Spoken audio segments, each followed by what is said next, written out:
Good morning, students. We have already completed our telescope chapter. That means our ray optics and optical instruments, that is over, right, till our last class. Today I am going to start the wave optics, the another part of the optics, that is the wave optics. Here, wave optics, in that our first chapter is the wave theory of light. But before starting this wave optics and wave theory of light, students, I just want to remind you regarding your previous class regarding waves in your class 11.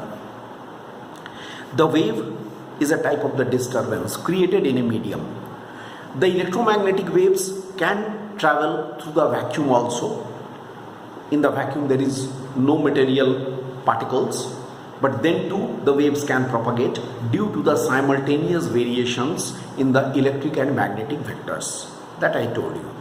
There are two types of the waves basically, longitudinal and transverse waves, that also we know, we have done those things, right?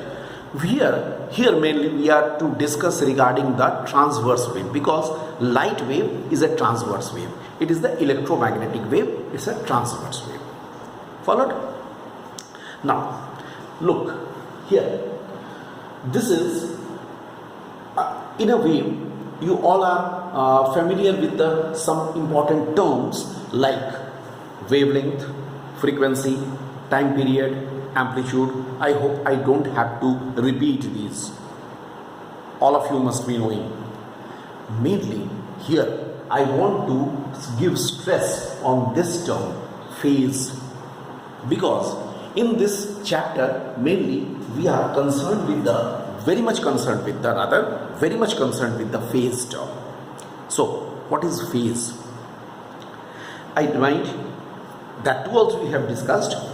Phase is actually when a vibrating particle is there, it gives the state of the particle and its motion in the next immediate interval. State of the particle.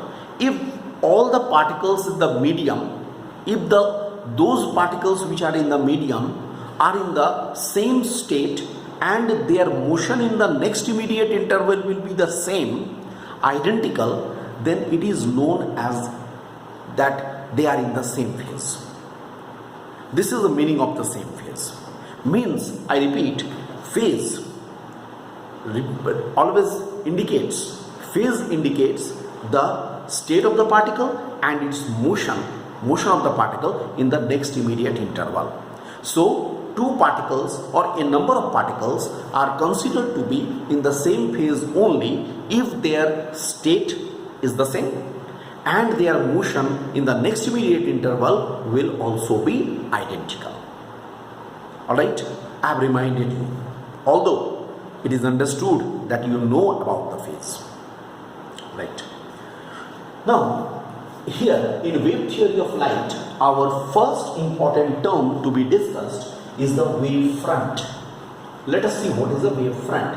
It is defined as the continuous locus of all such particles of the medium which are vibrating in the same phase at any instant. What is the meaning of it? Just look at this, what I have said. It is defined as the continuous locus of all such particles of the medium which are vibrating in the same phase at any instant. Alright, it means, suppose this is a source. I just give you an example. This is source, S is the source. What type of the source? It's a point source. क्या होगा अगर एक point source यहाँ पे रखा हुआ है तो क्या होगा? इस पॉइंट सोर्स से हर डायरेक्शन में पार्टिकल वेव्स मूव करेगा. These are the direction of waves, arrow. This arrow is actually showing the rays. Wave will be traveling in this direction. And what will happen? When the waves will be traveling along these directions which are shown by these rays or by these arrows, then what will happen? Obviously, suppose, समझने की कोशिश करो, अगर मान लो at the instant of time t is equal to 0, ठीक है, यहाँ से वेव चलना स्टार्ट किया और अगर मैं चेक करूं at the instant of time t is equal to t, ध्यान दोगे, after the instant of time, after the interval of time t, at the instant t is equal to t, if I check which are the particles vibrating in the same phase and we find out the continuous locus of all these points, what will happen? I will get a sphere. It is a sphere. It is called a spherical wavefront. What happens in a spherical wavefront?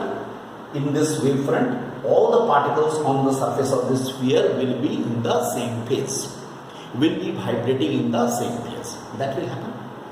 All the particles on this will be vibrating in the same phase. I hope you got it. Again, the similar type of example I am giving. You come to this. This is a linear source, suppose. Linear source, it's a linear source. What will happen? If it is a linear source, the waves will be traveling in all the directions, all the radial directions, like this, in all the radial directions. If at the instant of time t, it starts emitting the waves, and at the time instant t is equal to t, here at t is equal to 0, the waves are starting, and suppose at the instant of time t is equal to t again, if I examine that which are the particles vibrating in the same phase, particles vibrating in the same phase, if I examine those particles and if I draw the locus, that locus will be what? A cylindrical structure, because in all the directions, radially in all the directions it will be, so the locus will be a cylinder. It's a cylindrical structure. Okay, that is called a cylindrical wavefront. So this wavefront is called the cylindrical wavefront. And if the source is at infinity, at a very large distance, then what will happen? The rays coming from there, coming from the source, will all the parallel rays, right? Then what type of the wavefront we shall get? We shall get the plane wavefront. This wavefront will be perpendicular to the direction of these rays.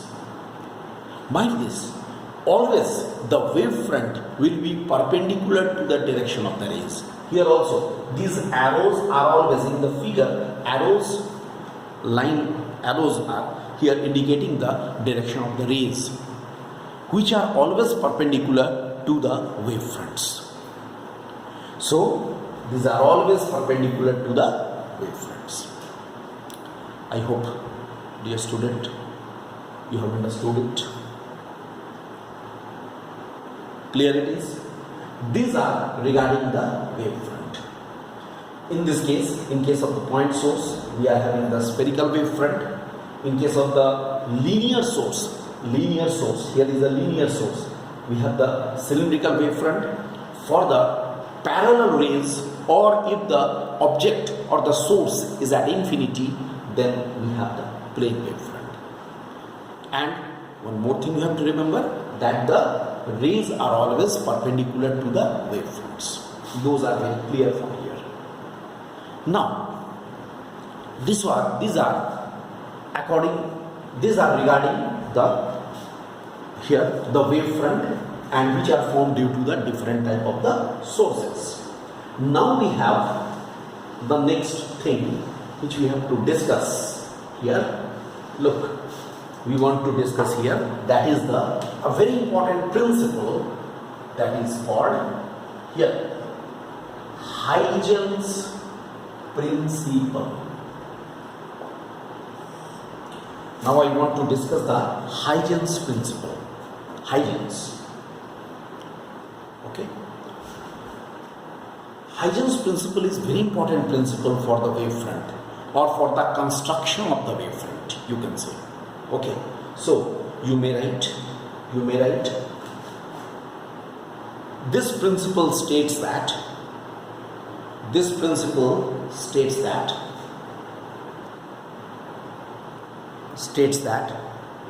a source of light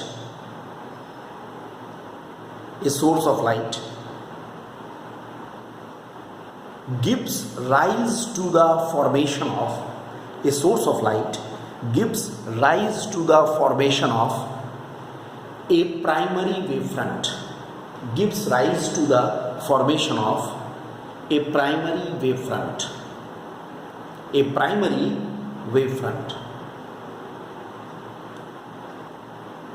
After full stop you write, each point of this primary wavefront, each point of this primary wavefront, each point of this primary wavefront acts. Each point of this primary wavefront acts as the source, acts as the source for the formation of, acts as the source for the formation of the secondary wavefront, acts as the source for the formation of the secondary wavefront. This is the statement of Huygens principle. If you will be asked, state Huygens principle, this is the statement. Now I will explain how, with the help of the Huygens principle, how this Huygens construction can be made. I am just explaining it in the next lecture.